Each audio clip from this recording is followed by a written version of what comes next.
তো Nelson Mandela আফ্রিকায় রংধনু জাতি তৈরি করতে গিয়ে এই লূত আলাইহিসসালাতু ওয়াসসালামের কওমের অশ্লীলতাকে প্রমোট দিয়েছিল। আজকের এই ধরনের রাজনৈতিক দলগুলো আবার পদ তৈরি করেছে লিঙ্গ সমতা, লিঙ্গ ন্যায্যতা নামে একটা পদ তৈরি করেছে। নাউজুবিল্লাহি মিন যালিক। এর প্রত্যেকটার পিছনের উদ্দেশ্য হচ্ছে ইবলিসের যে স্কিম আছে, শয়তানের যে পদক্ষেপ আছে সেটা বাস্তবায়ন করা। তবে হ্যাঁ, তাদের জন্য অনেক বড় ধাক্কা, এই সমস্ত শয়তানের অনুসারীদের জন্য অনেক বড় ধাক্কা যে তাদের আব্বার দেশে তাদের বিরোধী লোক চলে এসেছে। তার মানে তাদের সবগুলোর আব্বা হচ্ছে আমেরিকা, আর আমেরিকার নতুন প্রেসিডেন্ট ডোনাল্ড ট্রাম্পের প্রথম আদেশ যে পৃথিবীতে তৃতীয় লিঙ্গ বলে কিছু নাই, লিঙ্গ দুটেই, নারী আর পুরুষ। আমেরিকার জন্য ডোনাল্ড ট্রাম্পের প্রথম আদেশ। তো এত ভয়ঙ্কর আদেশ হওয়ার কারণ, এটার প্রেক্ষাপটও আপনাদের জানা থাকা উচিত। এই সমস্ত যে রাজনৈতিক দলগুলো আছে এদেরকে উত্তর দেওয়ার জন্য জানা থাকা উচিত। সেটা হচ্ছে ইলন মাস্কের নিজের সন্তান তার বাপকে বলছে, ইলন মাস্কের নিজের সন্তান তার বাপকে বলছে, আমাকে যদি অপারেশন করে ছেলে থেকে মেয়েতে রূপান্তর না করা হয় আমি আত্মহত্যা করব। নাউজুবিল্লাহি মিন যালিক। ইলন মাস্ক ছেলের জীবন বাঁচাতে অপারেশনের অনুমতি দেয় আর দুনিয়ার মানুষকে বলে যে আমার ছেলে মারা গেছে, এবং তখন থেকে সিদ্ধান্ত নেয় যে এই শয়তানের এজেন্ডা আমেরিকায় উৎখাত করে ছাড়বে সে। এই যে ক্ষোভ, তার যে কষ্ট, যে সন্তান বাপের সামনে যদি এই ধরনের কথা বলে বাপের কী রকমের কষ্ট হতে পারে, এটার নাম দিয়েছে Elon Musk virus, woke virus. ওই রাগে ওই ক্ষোভে টুইটার ক্রয় করে নেয়, আর ওই রাগে ওই ক্ষোভে রাজনীতিতে যোগ দেয় এবং ডোনাল্ড ট্রাম্পের সাথে যুক্ত হয়।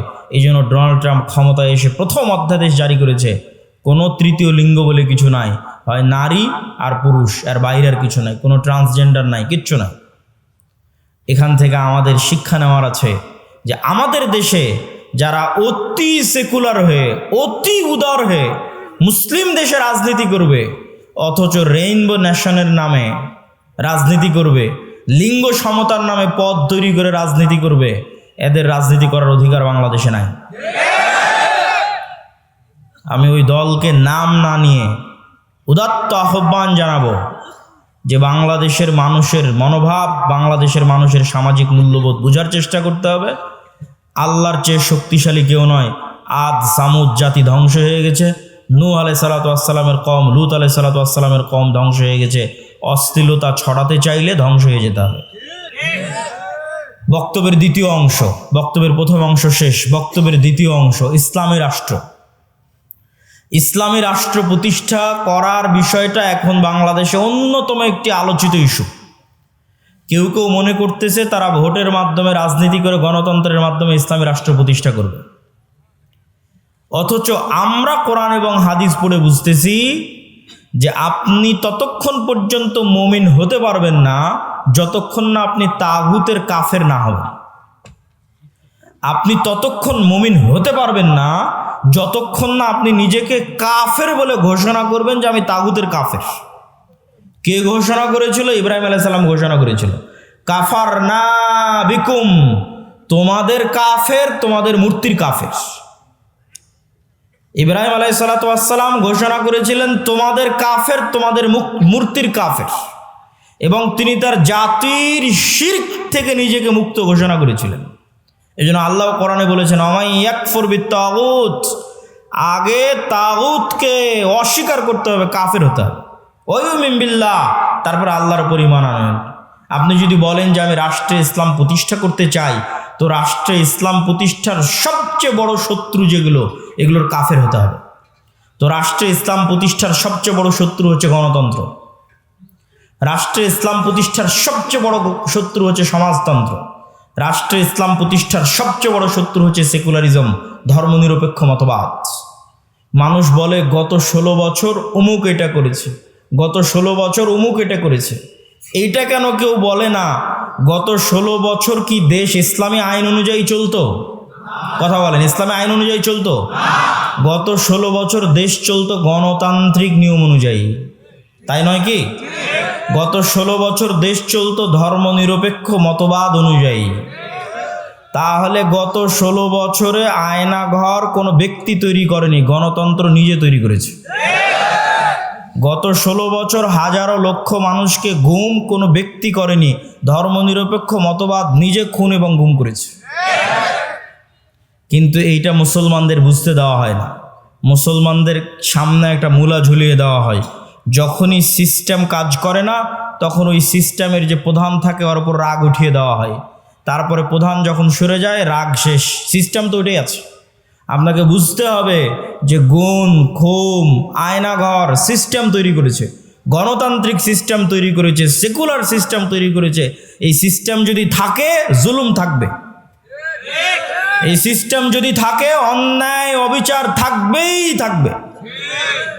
ব্যক্তির সাথে অন্যায় অবিচার সম্পৃক্ত নয়, সিস্টেমের সাথে অন্যায় অবিচার সম্পৃক্ত।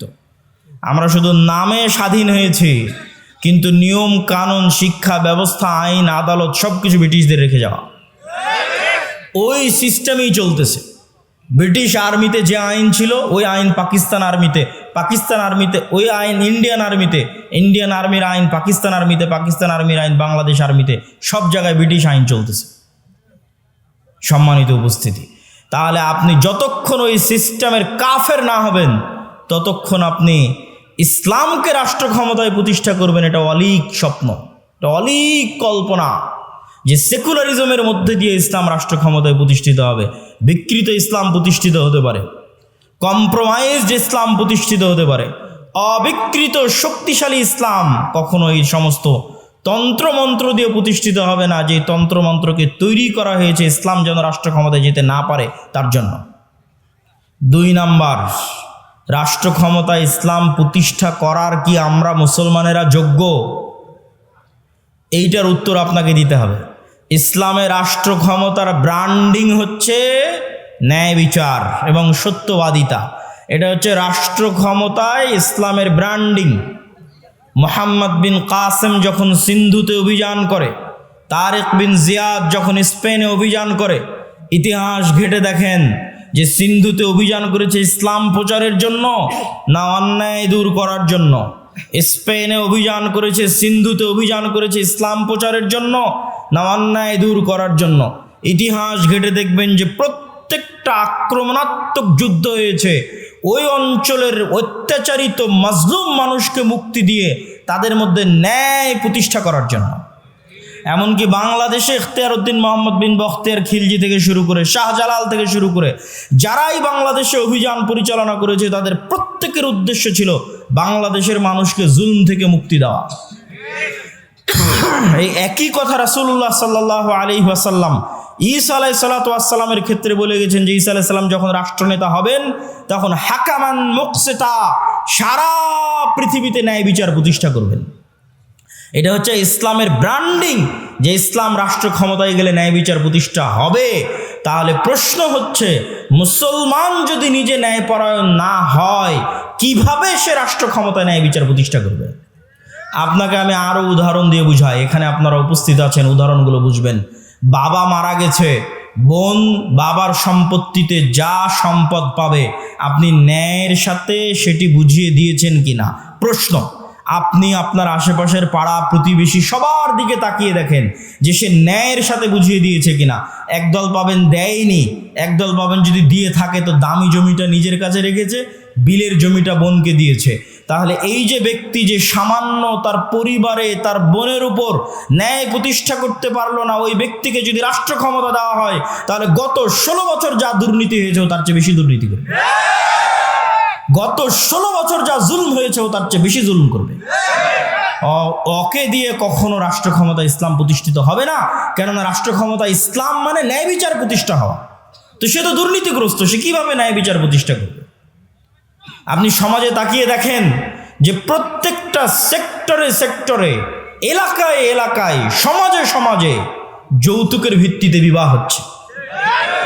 যৌতুকের ভিত্তিতে বিবাহ অন্যায়, মানুষের প্রতি অন্যায়।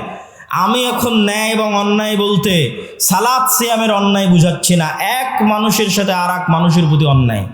তো যে যৌতুকের ভিত্তিতে যেই পরিবার বিবাহ করছে যৌতুকের ভিত্তিতে যেই বিবাহে পুরো এলাকা, পুরো গ্রাম, কাজী, আলেম, হুজুর, হাজি সব অংশগ্রহণ করতেছে, এই আলেম, এই কাজী, এই হুজুর আর এই বিবাহকারী পাত্র আর এই বিবাহকারী ছেলেপক্ষ, এদেরকে রাষ্ট্র ক্ষমতায় দেওয়া হলে এরা গত 16 বছরের চেয়ে বড় দুর্নীতিবাজ হবে। কেন? ও সামান্য একটা মেয়ের প্রতি ন্যায় করতে পারছে না, সামান্য তার স্ত্রীর প্রতি ন্যায় করতে পারছে না, তাহলে এটা কেমনে সম্ভব যে সে রাষ্ট্র ক্ষমতায় বসে 16 কোটি 18 কোটি মানুষের প্রতি ন্যায় করবে? অসম্ভব।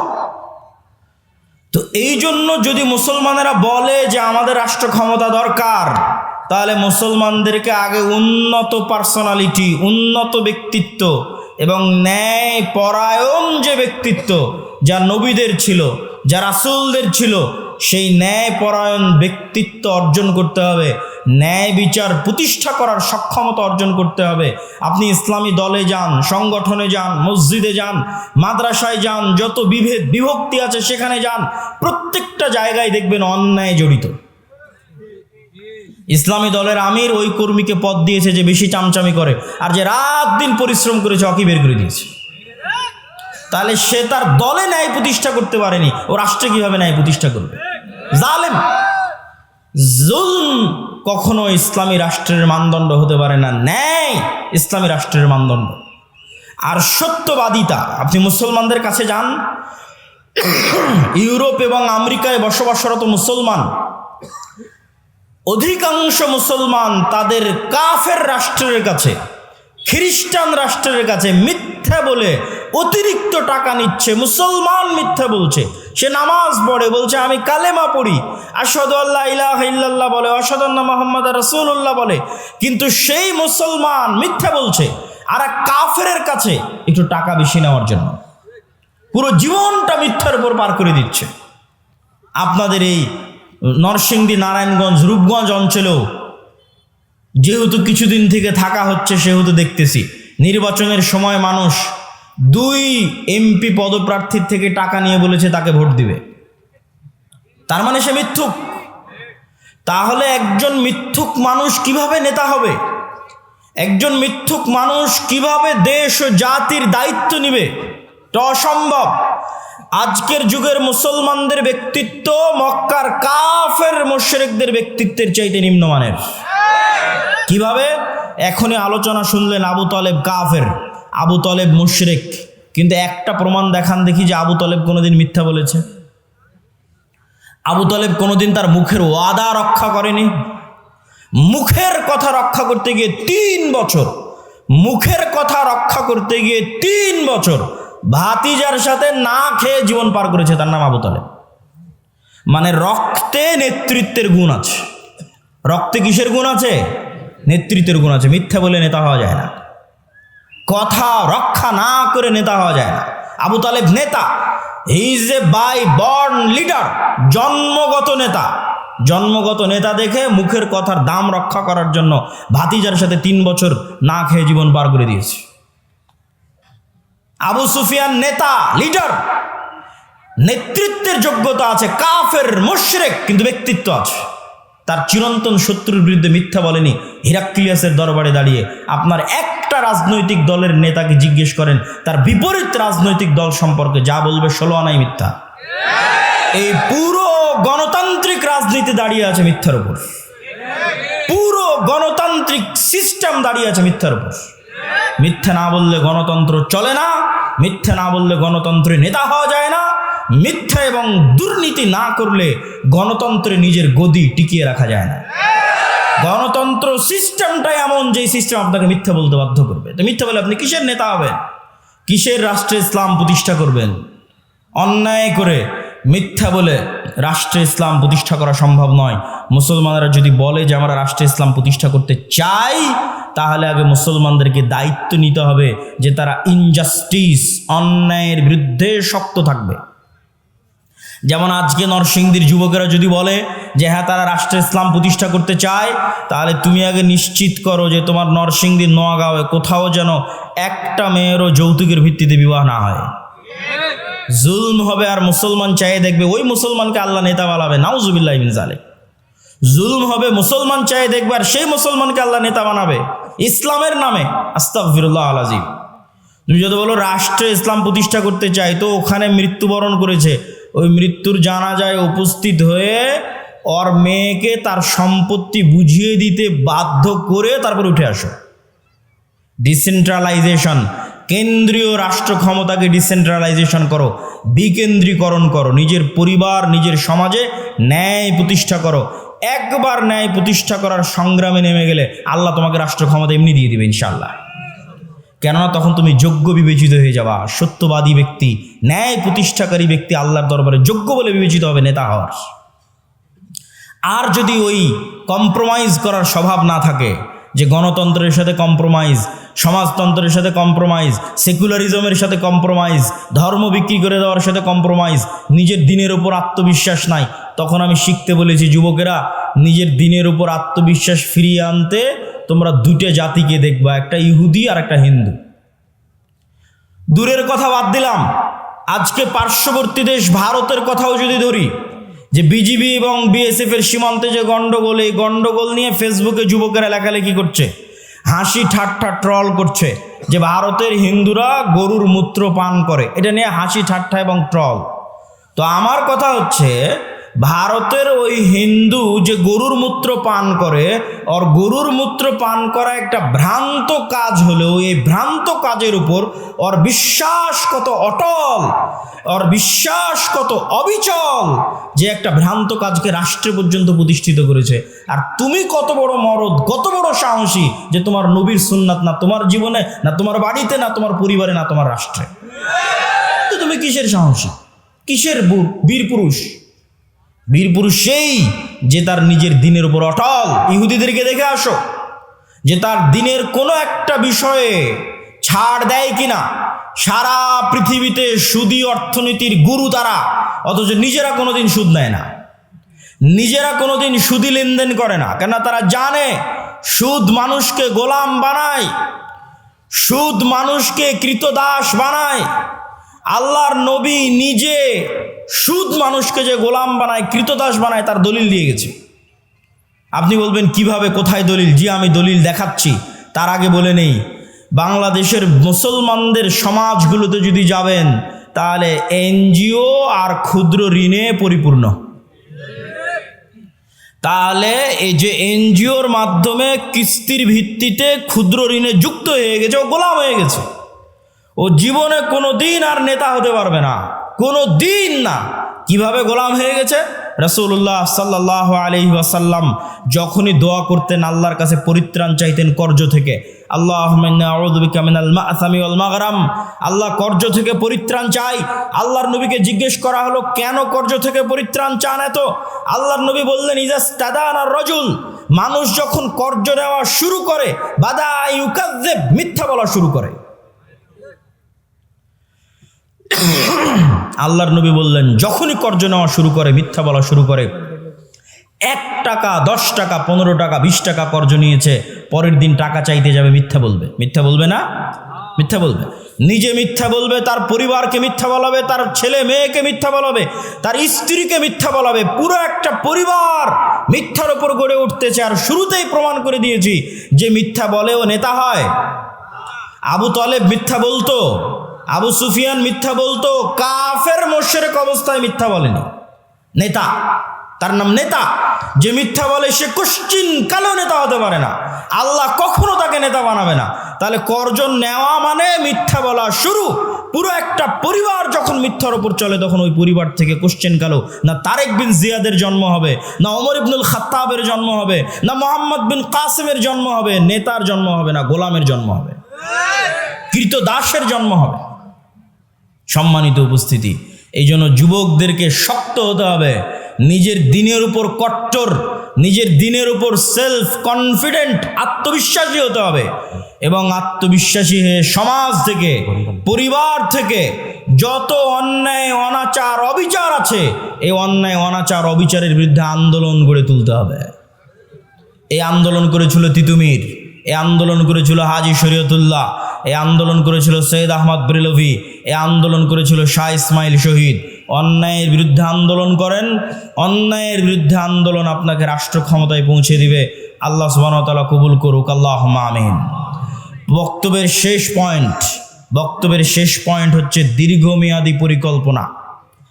সংক্ষিপ্ত 5 বছর 2 বছর হুজুগে পরিকল্পনা, রিয়্যাক্ট করা, এটা দিয়ে কোশ্চেনকালও আপনি রাষ্ট্র ক্ষমতায় যেতে পারবেন না। মুসলমানদের সবচেয়ে বড় সমস্যা হচ্ছে তারা রিয়্যাক্ট করে, তারা অ্যাক্ট করা জানে না। রিয়্যাক্ট কি আর অ্যাক্ট কি আপনাকে বুঝাই। রিয়্যাক্ট আর অ্যাক্ট হচ্ছে আপনি খাচ্ছেন, দাচ্ছেন, ঘুরছেন, ফিরছেন, আড্ডা দিচ্ছেন, হঠাৎ করে শুনলেন বাংলাদেশের রাষ্ট্রের সংবিধানে ইসলাম নাই। হঠাৎ করে একদিন শুনলেন, শোনা মাত্র রাস্তায় ঝাঁপিয়ে পড়ে বললেন লিল্লাহি তাকবীর, আল্লাহু আকবার। এটার নাম রিয়্যাক্ট। আর অ্যাক্ট কি? যে ওই রাষ্ট্র থেকে ইসলাম সরিয়েছে, ও 50 বছর থেকে প্ল্যান করছে কবে সরাবে। 50 বছর থেকে প্ল্যান করছে। আপনার প্ল্যান কয়দিনের? আপনি তো শুনলেন, লাফিয়ে পড়ে গেলেন লিল্লাহি তাকবীর, আল্লাহু আকবার বলে, ওই পর্যন্তই শেষ। পরিকল্পনা নাই, কার্যক্রম নাই, শক্তিশালী প্রতিষ্ঠান নাই। 5ই আগস্টে তো লক্ষ লক্ষ কোটি কোটি জনগণ ছিল। তো কোটি কোটি জনগণের সরকার তৈরি হয়নি কেন? এনজিওর সরকার কেন তৈরি হয়েছে? এনজিওদের শক্তিশালী প্রতিষ্ঠান আছে, এই জন্য তৈরি হয়েছে। আর এই কোটি কোটি পঙ্গপালের মতো জনগণের না একটা শক্তিশালী মিডিয়া আছে, না একটা শক্তিশালী অর্থনৈতিক প্রতিষ্ঠান আছে। তো কিসের রাজনীতি করবেন আপনি? আমেরিকায় গিয়ে দেখেন ইহুদিরা সংখ্যায় কত, 2%ও না, 1%ও না। অথচ শক্তিশালী প্রতিষ্ঠান থাকার কারণে বাইডেন ক্ষমতায় আসুক আর ট্রাম্প ক্ষমতায় আসুক, রাষ্ট্রের ক্ষমতা তাদের থাকে। আর মুসলমানেরা দীর্ঘমেয়াদী পরিকল্পনা নাই। ইসলামী দলগুলো বলছে এখনই ভোট করে এখনই ক্ষমতায় চলে যাবে। এখনই ভোট করে যদি এখনই ক্ষমতায় চলে যায়, তাহলে এখনই আর একজন বের হবে যে তাকে ক্ষমতা থেকে নামিয়ে দিবে। এই জন্য আপনাকে 50 বছর 100 বছরের পরিকল্পনা করতে হবে। যেই পরিকল্পনা করে সামনে আগাতে হবে। আপনি বলবেন ভাই পরিকল্পনার আশা কি?